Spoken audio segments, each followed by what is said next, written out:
few months ago, I made my mom a custom tabletop. She wanted a much larger table to fit everybody for the holidays. She wanted a table that could sit about 14 people. Her current table could only sit about 8.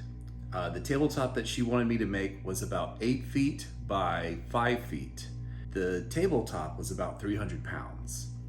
What was interesting about this project was that she wanted to reuse this double pedestal base that came with the original tabletop.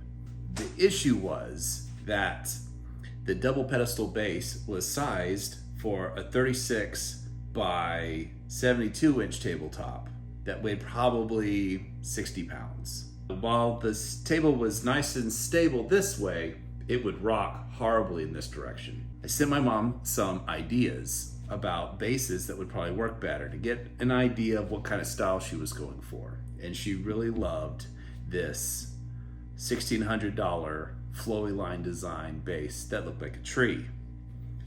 But she told me flat out, that's not in the budget. So I came up with this.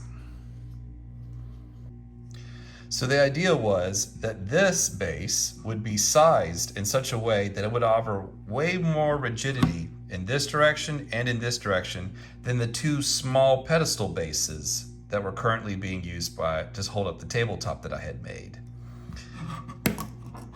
This base though would be about the size of my current kitchen table. It would be 44 inches from side to side on the top. And I had done some old mass balances from my freshman year of college, and I found that with a shape of this size and a base of this size, you could go to the corner and put down about 150 pounds of force before you had to worry about the table starting to even begin to tip. So I thought that's way better than the current base, and so I ran from there. The reason why my mom wanted to go with a pedestal shape base was because when you have 14 people around the table, there's lots of jostling and moving, and she didn't want people's legs interfering with the frame or the legs of a conventional table.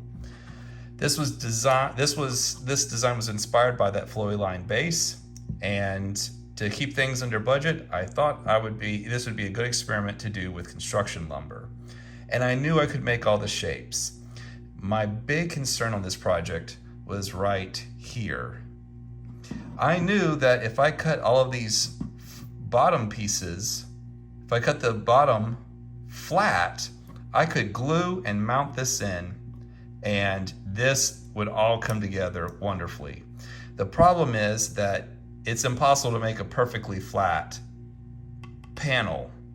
And when you have 8 pieces of wood of this shape and thinness, they will continue to move after you've cut them. That's just the nature of wood. And the thinner the piece of wood, the more noticeable the movement. So my gamble was that I would glue, using dowels, the bases in to keep this appearance nice and tight. And then I would use very large fasteners on the top to come in through a hole and go in about 3 inches and clamp the top and the bottom together, so that if there was a little bit of a gap, it would pull the tabletop down and seal up the edge. And from a distance, especially underneath the table, you would never see any cracks. So that was the gamble. Because of the curves, I'm using a template, not just for shaping, but also for layout. I'm really trying to avoid the knot holes and other large defects that you're just going to see in this construction grade lumber.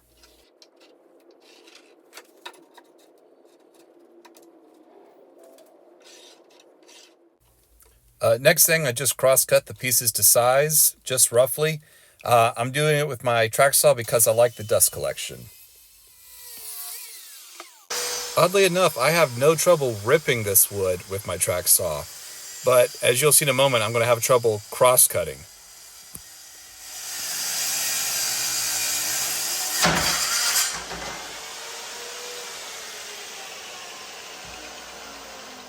Really nothing left to do other than check for damage and go change your underwear. Yep, just shake it off. This is the largest project that I have used this bandsaw for, It's a little 9-inch model, and I just really like using it over my jigsaw.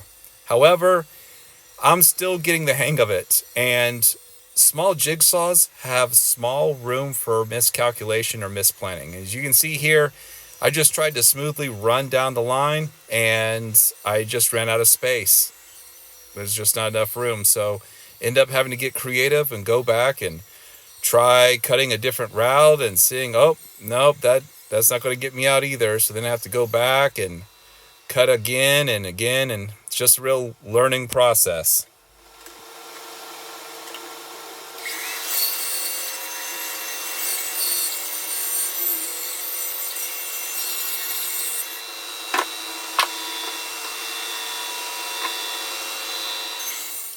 One of the things that I like about the bandsaw is that, at least for rough cuts, there's just very little fatigue, very little chance for kickback. And not only does the saw cut smoothly, even a very cheap model like this one, it's just such a less fatiguing experience.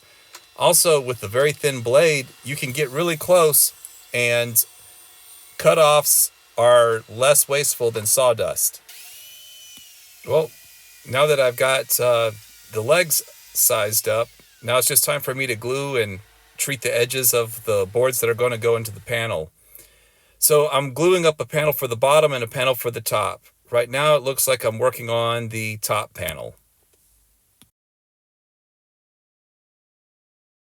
I have no idea who's going to watch these videos, at least to this part in the video, but I'm just trying to show what I'm aiming for with the glue, just a nice smooth film across the top.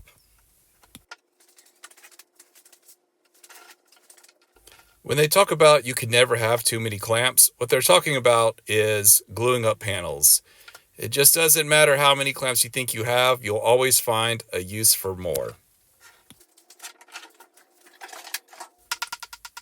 Every once in a while, I'll have a moment of insanity where I think maybe I could just tap a piece into place, and it just never works out. I'm using my level as a long straight edge to try to mark the center of the panel. Since this is going to be a circle, I need to make a circle jig. And because I don't want to make a horrible mess of my very tiny shop, dust collection is important to me. I think a lot of people overthink making jigs. For me, I'm just using my pencil to mark out the holes where the base needs to go so that the dust collection can still work. And then it's just a matter of making space so that the right screws can hold it in place without sticking up. Just trying to show you how deep the counterboard needs to go so that everything will work. All right, and then it's just a matter of screwing everything back together. And then it's really not that hard. If I'm looking for, the right diameter, I simply mark the distance between the cutting edge and the hole. Boom, put it in a hole. Matching diameter right there, and I even use the same drill bit, just take it out and use that to be my pivot pin, and then we're off to the races. I really need to find a way to edit the sound of a router. At normal speed, a router is very grating, and it doesn't get any better when you speed it up. Oh, lost power. It was a cool day outside, and I had a space heater that I had forgotten I had plugged in. Also, I realized that my air cleaner was off, so I turned on my air cleaner. Here, trying to keep making progress, and I guess the air cleaner takes too much because everything is on the same circuit. So I went over, unplugged the space heater, turned off my air cleaner, and now it's just the router and my shop vac that I'm using for dust extraction. All right, so now here's the jigsaw. So many people's least favorite woodworking tool. This thing just throws chips everywhere. There's really no way around it. I've tried different ways of holding it, different attachments, all of that. It's just rough. All right, so now the next step is I have a nice smooth circle, accurately cut by my circle jig, and I cut off all the really rough stuff. So now I just need to project the smooth circle down all the way through. And this is a new router for me from DeWalt, and I say it's from DeWalt. It's made by DeWalt, obviously, but I bought it with my own money. I'm just really impressed with the dust collection on this, and included that little clip there so you could see it. All right, pretty clean. So for the most part, the rough shaping of this panel is done.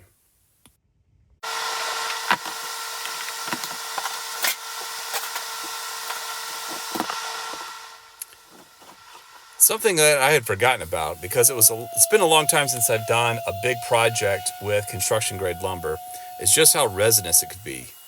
Yeah, you saw that. So that worked out to less than 30 seconds in real time, and the sandpaper is completely plugged from all the resin in this wood. And I'm trying to scrape it off.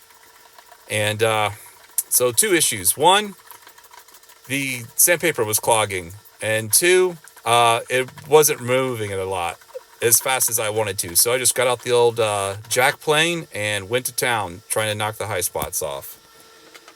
I mean, I haven't decided which is the bottom and which is the top of this panel, but either way, it needs to be pretty flat. So here I am pulling out the loose bits. You have to take care of this. If you don't pull the loose bits off now and stabilize it, then it's just going to come off later, and then your stuff's going to look like it's falling apart. This is pre-work, so I'm going to fill in all the gaps and voids that are naturally in the wood from knot holes that have fallen out or included bark. And to do that, I'm going to use some cast epoxy. It's the kind of stuff that you'd use to make molds with. I've had pretty good experience with it, flowing down into the voids, and it dries fairly hard. Since I'm going to stain the wood black, I thought, well, it makes sense instead of clear to use black tint and fill in all the gaps to try to make them hide better. It'd look kind of weird if the wood was stained black and then you came across this knot and it was, the color of the base wood. It's just showing how much the epoxy can bulge out on that tape, and it still works. You've seen a lot of people take a pencil and scribble a grid over it, and if that works for them, that's awesome. This is a $20 shop light that I used to have hanging from the ceiling, and now I keep it just for doing inspections. You could pay $60 on Amazon for a cordless version, but this cheap version, it does what I need it to do, which is cast a strong raking light that lets me see my progress. So I don't have to spend, the handful of minutes just to cross out a grid. And also I can really see the difference between the grits as I make my progress. Yeah, this is just another example of how much resin came out of that wood. Not that this paper was used up, it was just clogged. All right, now is the time to do the shaping of the legs. All right, like everybody tries, I try to be slick and use double-sided tape to hold down my template. But while this wood was very sticky, guess what doesn't stick to it? Double-sided tape. So I'm trying to clamp things down because I don't want to make a router table. It's like, hey, when in doubt, just screw your template to the piece of work, make a simple router table, and go get after it.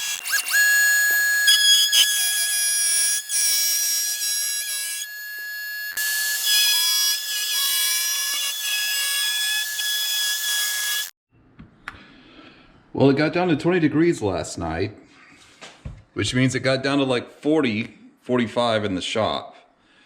And the only real problem with that is that none of the 1 hour epoxy cured last night. It's still really tacky. So I basically lost a day waiting for the epoxy to set. Well, future Will here. It was several days. I tried to use some JB Weld from the Home Depot and no dice. It's just not meant for woodworking.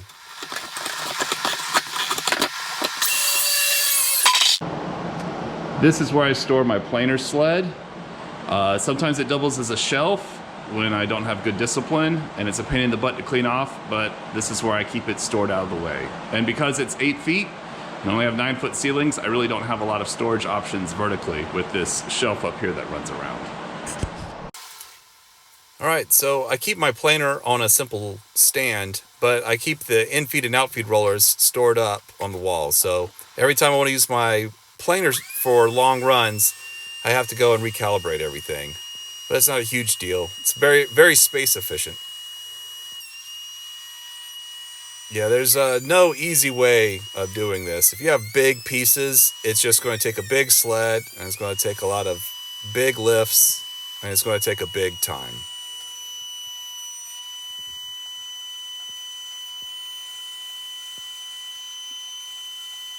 Yeah, I'm only trying to take off like a 32nd or a 64th of an inch at a time because this wood is very soft, and sometimes if you clamp down on it too hard, you're just going to deflect it. Well, now that I have the pieces for the bottom panel of the table base, it's now time to glue it up.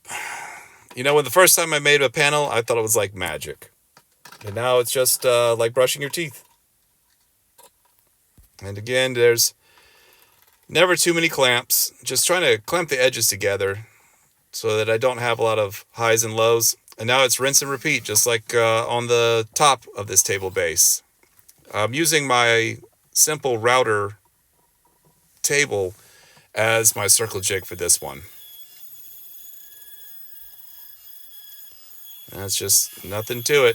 I don't have to worry about blowing the circuit because instead of running a 1500 watt router, it's cordless. So that was a nice perk. Using the jigsaw again.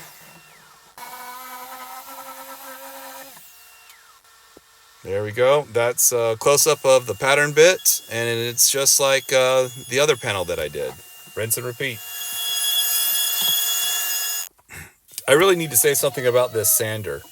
It's not just a big sander. It's got a gearbox in it that lets you really crank it up. So this thing can remove material about as quickly as a belt sander, but magically with as much control as a random orbit sander.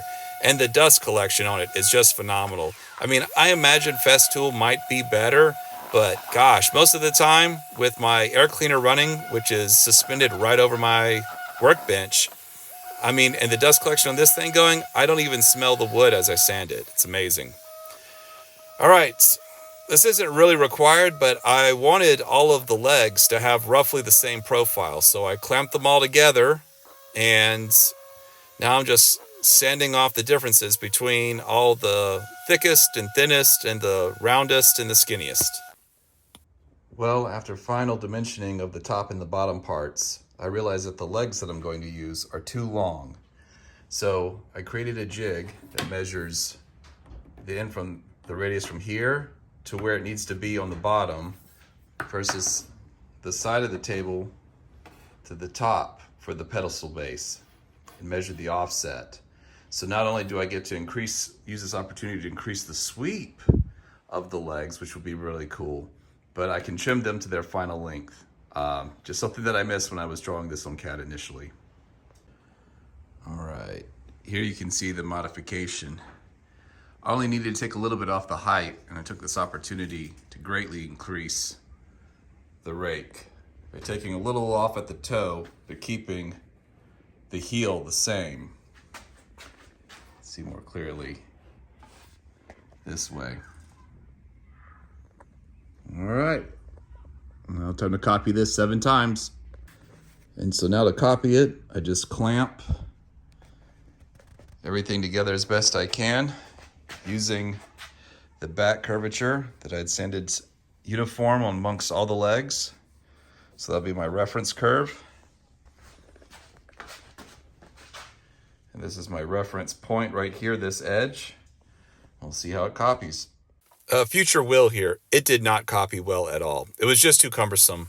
I don't know if it's just my skill level or my technique, but it didn't work out well. Best was just taking my track saw, moving the splinter guide over and recutting it. So that way I knew I had a very precise, fresh edge and marking it, setting it up right on the line and cutting it. I know I will be inconsistent by 2 or 3 degrees, but over a length this short, it's not going to matter that much. Clamping force of the fastener should bring everything together. So just using the table saw way faster than trying to trace it onto the new piece. Also, the surface, the flatness of these mating surfaces is not as flat with the router.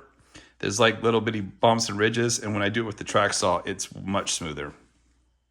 I know this is going to sound crazy coming from me, but it really is just Line up your straight edge on the line and cut. Don't overthink it.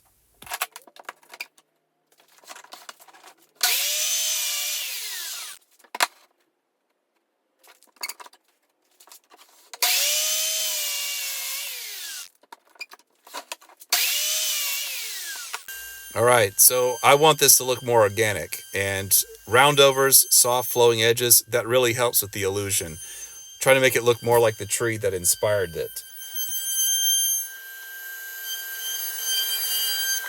Even if I had the skill and the materials to make a perfectly flat base, the floor it's going on will have slight imperfections. So you have to have adjustable feet.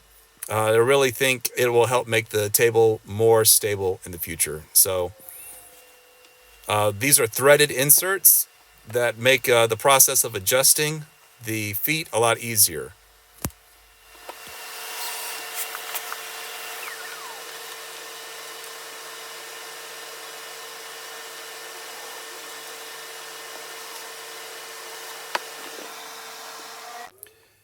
I'm going with dowels because they have great holding power. They're relatively straightforward to install, and they're just a great, efficient option. The only issue is when you need to make dowel holes that aren't on the edge of a board. Here, it's easy to clamp it to the fixture to the edge, but in the middle, you need some sort of straight edge to get it to line up. And so here I'm just doing a quick dry fit, manually blowing out all the dust out of the dowel holes. And just 2 dowels is enough to hold them upright, and I can kind of get a look at how it's going to look.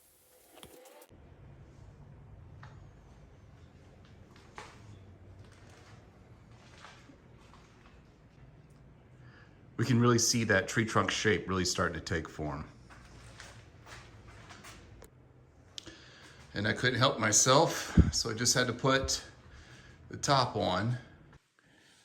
And so I used some long, thin fasteners to go in through the holes on the top and just kind of tack it in place. These are half the diameter of the fasteners I intend on using for the top. The bottom is going to be glued and doweled in place, mainly for stiffness. But with just the dowels unglued, all right, just holding it, it's already very stiff just with the clamping force coming from this surface here and these screws, which are just enough to hold it together. So overall, I'm feeling pretty good about our progress.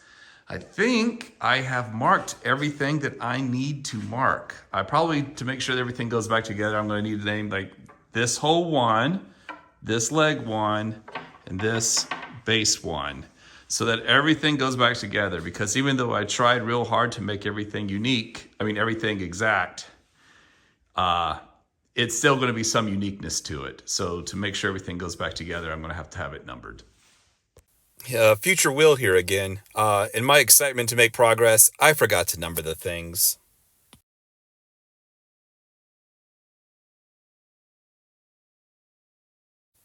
All right, now time for final sanding. Some people hate sanding. I find it kind of a very meditative experience. So this is actually something I look forward to in the project. Because this wood is so soft and I wanted to have really smooth curves, you can't just run the sander over this any old way. You really have to try and follow the grain and follow the profile at the same time. See, if I go like this, it kind of puts an edge there and it doesn't look good. But if I go like that, oh, boom, softened it off a lot. Also, it helps to have a big blue foam pad to help your sandpaper conform to the edge.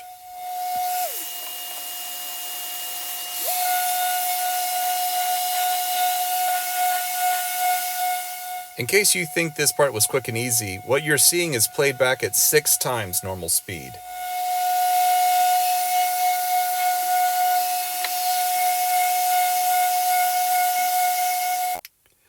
Here I am using that shop light to create raking light again. It works for rough sanding and it works for final sanding.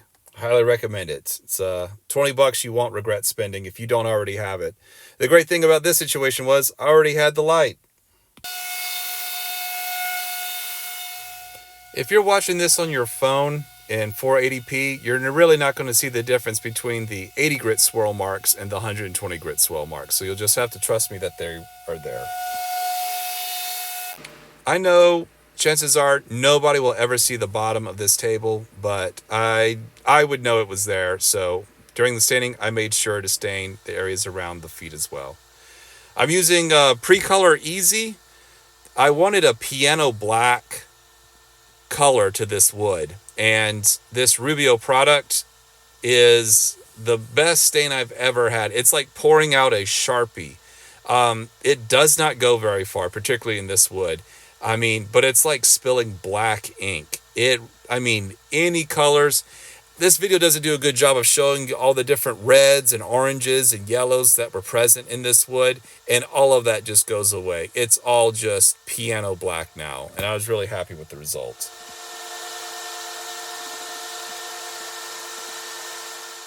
Again, this process is sped up 6-fold.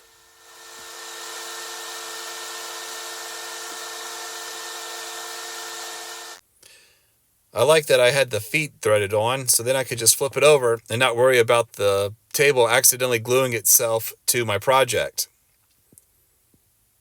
I was making sure not to get any of the stain down in the dowel holes because I knew that this would interfere with the glue if it got down in there. But all in all, I think it came out pretty good.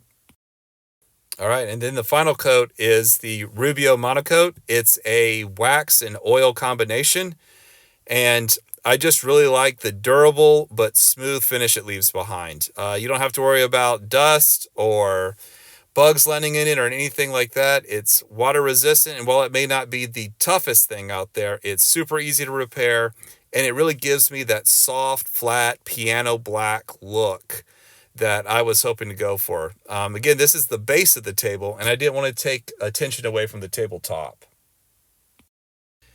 The only issue is that this stuff is pretty expensive. I mean, the oil part of the finish goes a long way, but it's still expensive. So you rub and you rub and you try and get it to go about as far as you can. Also, really rubbing it into the wood fibers helps it to stick and gives you a more consistent and durable finish. It's almost like a buffing process, really, is what you're going for. Spreading things out by using a buffing motion. If anybody has a better technique for getting glue on dowels and putting them in a hole, let me know, because I didn't want to ruin my finished surfaces, but I did want to make sure the dowels were really glued up well. So let me know in the comments if you have a better idea. Now we're putting in the final fasteners. These are timber locks. This is what you would use to hold ledger boards to the outside of a house if you were building a deck. I was going for maximum clamping force here. Well, now it's all put together. I'm really happy with how it came out. I was a little disappointed by how resinous the wood was and how the epoxy I was using was kind of let me down. But the final product you can't argue with. There's no gaps, it's solid, it looks great. And here's even a close-up of the interface where I thought there would be a chance that there would be a problem. And look, it is just dead tight. Really happy with it, how it came out. Sometimes you got to pick between making a video and making furniture. And in this case, I just decided to make some furniture. So I didn't really pause to show a good job of a before and after on the install, but my mom's really happy with the results, and so am I.